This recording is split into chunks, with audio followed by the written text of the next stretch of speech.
Hello, good morning friends and welcome back to the class 10, a new chapter, and today we'll be starting with Human Eye and Colorful World. This chapter is related to the chapter that we just finished, that is the light chapter. Now we have studied a little bit about light in class 8 like I said in the previous chapter as well, and if you remember in the previous chapter when we studied light, I told you that in 8th standard we had already studied about this. Light is a form of energy and we are able to see everything around us because of light. And for that we require light that is bouncing off the substances, and the second one is our human eye. We studied the structure of human eye, we studied the working of human eye, and because of that we are able to see the many things and beautiful things around us.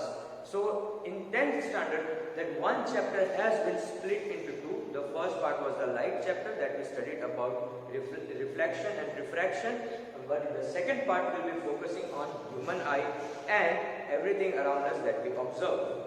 Okay, so human eye is the one of the senses that helps us or enables us to see everything around us, and it consists of many different parts, and all of these parts are really very important, which helps us or enables us to see the things around us. Okay, so let's begin.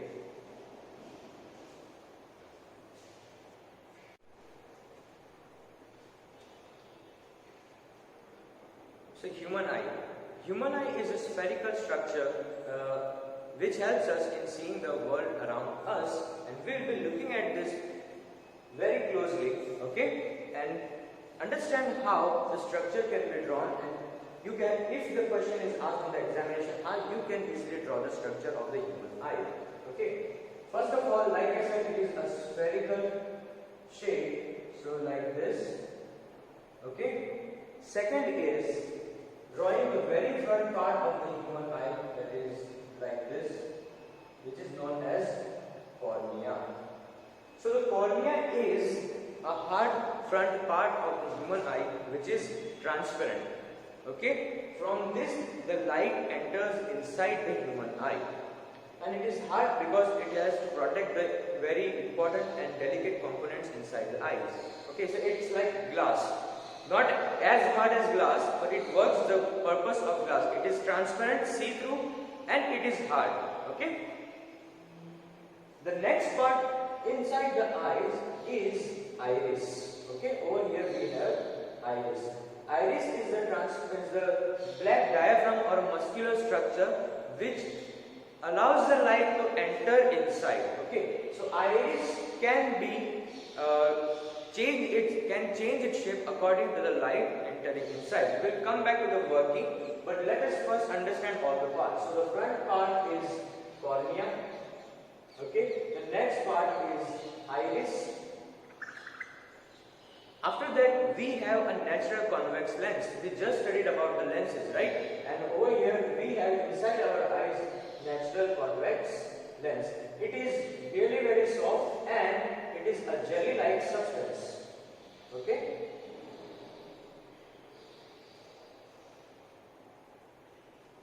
And this convex lens is kept together in place by these ciliary muscles.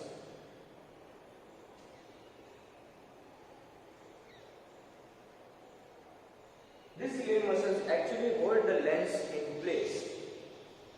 At the end over here, we have retina.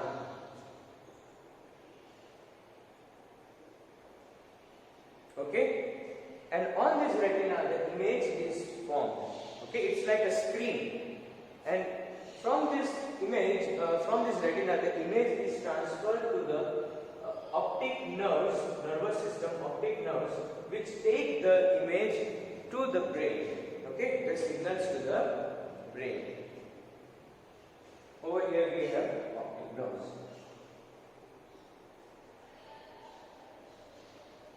So these are all the very important parts which helps us in understanding the human eye.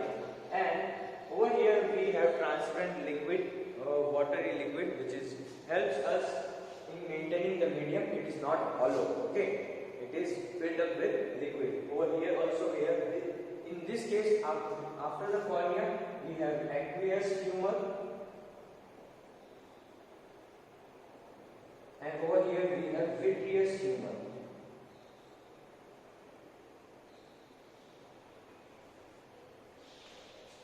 So this part over here is separated from this part because we have ciliary muscles and lens over here, and this has a liquid known as aqueous humor, and this has a transparent liquid known as vitreous humor. They are watery substance, very light, okay, but not as light as water.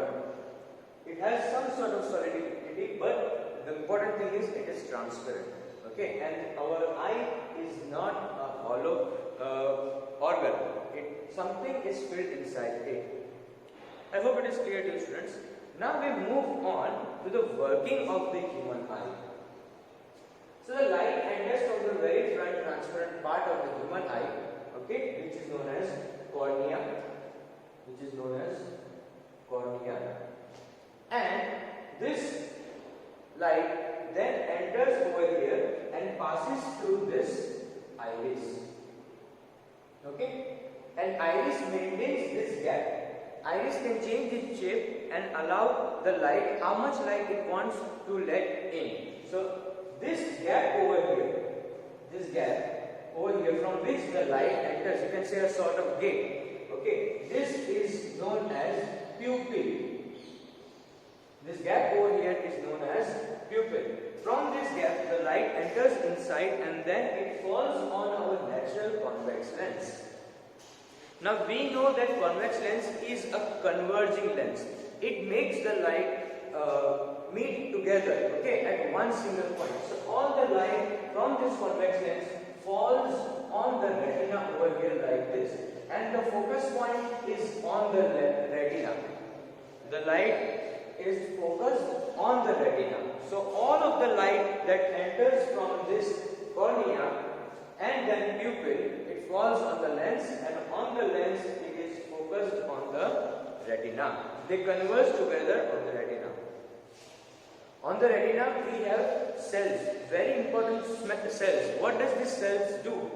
They light up. As soon as the light falls on it, they light up and they change this light into nerve signals. They convert. Because our brain can only detect nervous signals, so these cells convert this light energy into electrical signals or nerve signals which are sent to the brain through the optic nerves. So these optic nerves are actually connected to the retina, and then all the signals from the retina which are converted by the cells which are known as cones and rods. These signals are then sent to the brain through the optic nerves. We have studied in biology that inside our whole body, the brain understands the signals. If something is touching over here, if you feel a pain, it is because of the nervous signals that are sent to the brain through the nervous system. Similar thing is happening over here. Our brain cannot understand the light falling on this retina. On the retina, we have these cells which convert this light energy into electrical signals which are sent to the brain. Similar thing happened when we studied human ear last year. In human ear, we studied that our brain can only understand electrical signals. So we had an organ inside our ear called cochlea. That organ converted the sound waves into electrical signals or nerve signals which were sent to the brain through auditory nerves. So for the eyes we have optic nerves, and for the ears we have auditory nerves. But the important thing is our brain can understand electrical or nerve signals. So these are converted by cones and rods in the case of human eye, and for the sound waves we had cochlea, a small organ which converts these vibrations into electrical signals. I hope it is clear to you, students. This is the introduction and the working of human eye.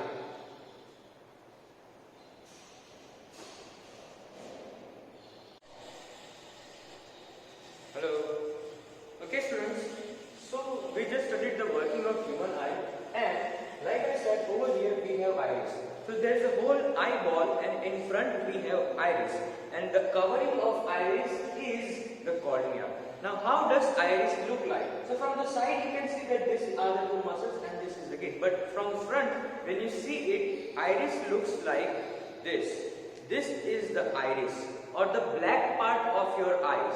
The color, some of them have brown color, some has blue or green color. Most of us have black colored this part. So all the eyeball is white colored, but in the center we have this black colored part.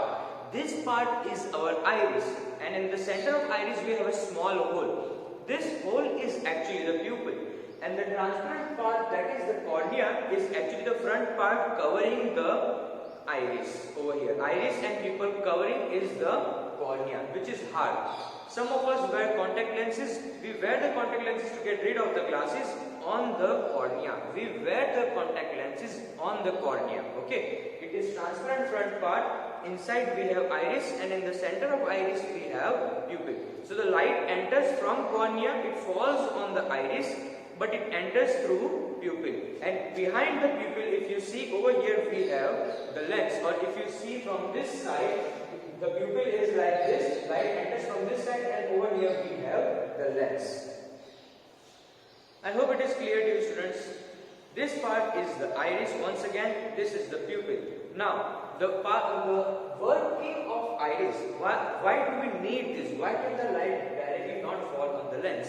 It's because that sometimes the light is too intense. If you try to see directly against the sun, you might not be able to see it, because the light energy for the sun is too intense. Or sometimes when you open up and you see a bright light, then you are not able to see, you have to close your eyes. Why is that? So to prevent our eyes from the eye damage on the retina, okay, from the eye damage on the retina, the iris controls the amount of light entering. So if the area around you is too bright, the iris muscles contract and the size of the pupil decreases. The size of the pupil decreases. That means this opening over here, it becomes small, so that only a small amount of light enters inside.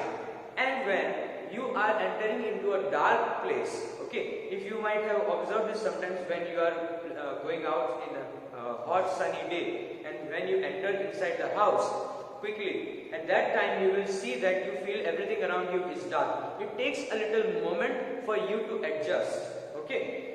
So this pupil has, when it enters from a very bright to a darker area, this part it enlarges. That means the iris now increases the size of pupil. Iris increases the size of pupil so that more amount of light enters inside and you can see the object more clearly and brightly. Okay, but it takes certain time. Another example I tell you, if you are sleeping at night, or when you are watching a TV or something in a very low or dim light, okay, at that time you have this pupil, so everything around you is dark. So iris, what it does, it increases the size of pupil so that more and more light can enter inside and you can see a little bit better whatever is around you. But if suddenly someone turns on the light, what happens? You feel that it is really too bright and you have to close your eyes. That is our reflex action. Why does it happen? Because when the size of the pupil is more amount of light enters inside, and therefore once again it damages the retina. Okay, everything around you seems flashy. You have to close your eyes very quickly. That is what happens over here. And then what happens when everything is too bright? The iris contracts once again and it decreases the size of pupil so that regular amount of light enters inside. Not more, not less. Okay. I hope it is clear to you, student. This is how the iris works and what pupil is. I hope it is clear to you from this simple example. The next thing we have over here is the working of the lens. Okay, this convex lens is a jelly-like substance. This convex lens is actually a jelly-like substance. It helps us in observing nearby and far away objects. This convex lens is jelly type because it can change its size accordingly. A little bit, not much, but a little bit. So if you are observing a very close by or nearby object, and when you are observing a very far away object, this lens over here, it adjusts the size. If you might have seen or used a mobile phone while taking a photo from your mobile phone, you might have seen that when you bring the object very closer, it is blurry image. But when you tap it, it focuses and it becomes a clear image. And when you are observing a far away object, once again it is very blurry and foggy image. But as soon as you touch the screen, it focuses and adjusts the camera and it becomes sharp. So that is the exact same thing done by our lens. So this lens, when we are observing far away object, it becomes thin, and when we are observing nearby object, it becomes thick. And this size of the convex lens, that is, it becomes thick and thin, is controlled by our ciliary muscles. These ciliary muscles can contract and relax themselves so that this eye lens can adjust the image that we are observing, and the clear image is formed on the retina. Okay? I hope it is clear to you, students. When we get older, or sometimes this power of the ciliary muscles decreases, and therefore this lens becomes fixed. They cannot change much, and that is why the person is obviously either able to see a far away object or only a nearby object, and that is why we require the lenses. If a person is only able to watch or do the stuff that is close or nearby, then we wear concave lenses for far away objects. And then if we are able to observe the far away objects very clearly, and the person, you might have seen the older people, they wear the lenses, spectacles while reading the newspaper or writing a book and everything. So because they require a convex, they are not able to see nearby objects. And sometimes this transparent convex lens, after a certain age, it becomes milky, okay? It becomes blurry. So it becomes translucent, not transparent, it becomes translucent. So only a few or a very small amount of light enters inside, and because of this, the image that you are seeing is not clear. Such a defect of the human eye is known as cataract. It is known as cataract. Okay? Medical operations can be done for this, and this eye lens now can be replaced very easily, and we replace with an artificial lens over here instead of this original lens. First of all, this lens is removed, and then artificial lens is placed instead of this one. Okay? Now the important thing is, students, the working of human eye is important for you. But the second part or the second topic in your chapter is power of accommodation. Power of accommodation. This power of accommodation means the power or the ability of the eye lens to change its shape. Just now I explained to you that if you are observing far away object, then the lens becomes thin, and if you are observing nearby objects, then the lens becomes thick, and it can adjust itself according to the distance that you are observing. This ability of the eye lens is known as power of accommodation. However, according to the new guidelines, this working of eye lens is not required for you to study that much, although you just need to have a little bit of idea of it.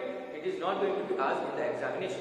Working of eye lens in human eye, that means the power of accommodation is not going to be asked in the examination. That does not mean that the definition cannot be asked. The whole working cannot be asked, but you still have to know what power of accommodation is. So the definition is important, but the whole working you don't need to explain. How it changes its shape with the help of ciliary muscles and everything, you don't need to explain that. Okay? But the whole working of human eye is important. How the light enters from cornea, it passes through iris, through pupil, and then it falls on the lens, and then the light is focused on the retina. On the retina we have cones and rods that convert the light into optic nerve, into nerve signals, and these nerve signals are sent to the brain through the optic nerves. I hope it is clear to you, students. Okay? Until next time, have a nice day.